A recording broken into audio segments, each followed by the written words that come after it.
I'm Matt Bishar with NAREIT, and I'm here in London at EPRA's annual conference.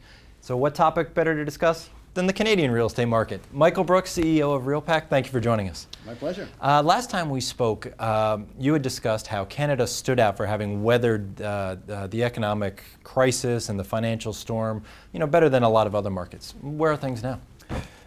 Things are still strong. Our banks were the main reason that we didn't have any financial meltdown, and we still are in fantastic shape from a bank lending point of view. Commercial debt is plentiful and available. You can get loaned a 60 to 70% loan to value these days. Pricing is less than 200 basis points over Canada's. 10-year Canada's are at less than 2.5, so you can do a commercial loan at less than 4.5 today. So there's positive leverage in most deals.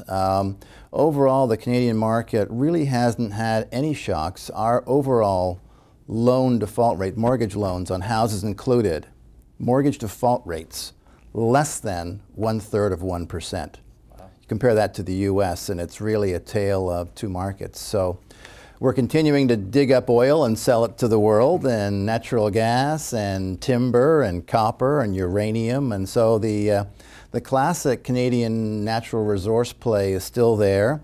We do suffer a little bit when the large buyers of that slow down a bit. So, if China slows down or India slows down, the next morning copper prices are going to be down, as are copper mining companies and oil and gas companies headquartered in Canada. So we're not immune to global economics, but we're doing very well.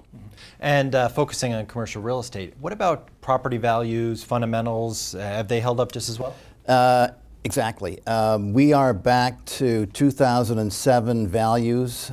So for prime office, prime retail, we're in an auction market, multiple bidders, 10 to 15 bidders for good assets.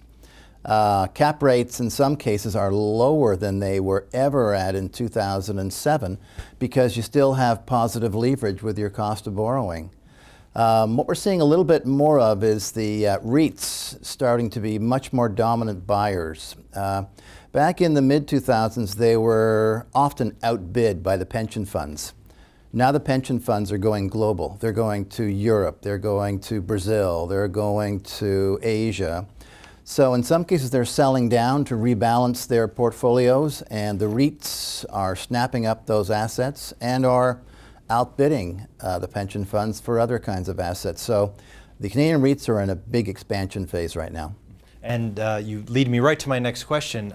We've seen some Canadian REITs, like REALcan, really aggressively expand into other markets, REALcan into the US. What is driving that trend, and do you expect to see more of it? I do expect to see more of it. I think it's early days. There's probably only 3 or 4 REITs that are currently aggressively buying outside of our borders. The other ones seem to be able to find product in Canada that meets their investment criteria. REALcan has long since said that they would be opportunistic in terms of other values. So when they looked south of the border and did that deal with Cedar Shopping Centers, it was because it was a better return than they could get in Canada, plus it gave them a foothold in the US. I expect REALcan to continue to expand in the US. Dundee started a new REIT called Dundee International a month ago, buying $1 billion worth of German assets. That's been observed with great interest by Canadians, because now I can now buy a REIT unit at my home stock exchange, which gives me exposure to European office. I really didn't have that opportunity before, except possibly through a mutual fund, a blended mutual fund.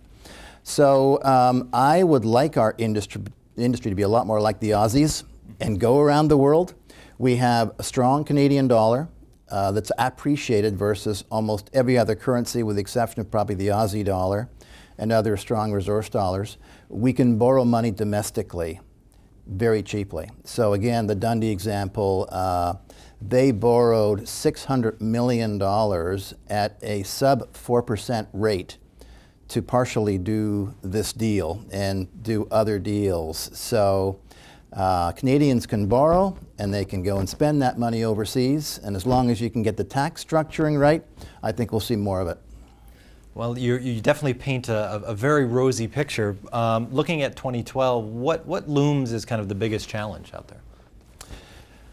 I think that the biggest challenge will be continuing the good times. The access to debt at very advantageous rates, the access to equity markets. With this recent dip that we've had, every part of the market has pulled back, including REITs, but the REITs are still among the best games in town from a yield point of view, and they are bouncing back because the fundamentals of those underlying assets in those REITs are just so strong.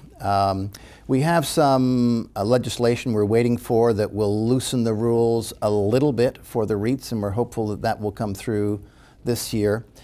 It's a shopping list of technical fixes that'll help us have a little more latitude, not as much as the US REITs have, but a little more latitude, enough to make our REITs comfortable doing a little more creative things in terms of their acquisition pipeline. So I think it's keeping the good times rolling. That's a challenge here next year. Great. Well, Michael, thank you very much for talking with us. My pleasure. Great. For more on this and other real estate news from around the globe, be sure to visit REIT.com.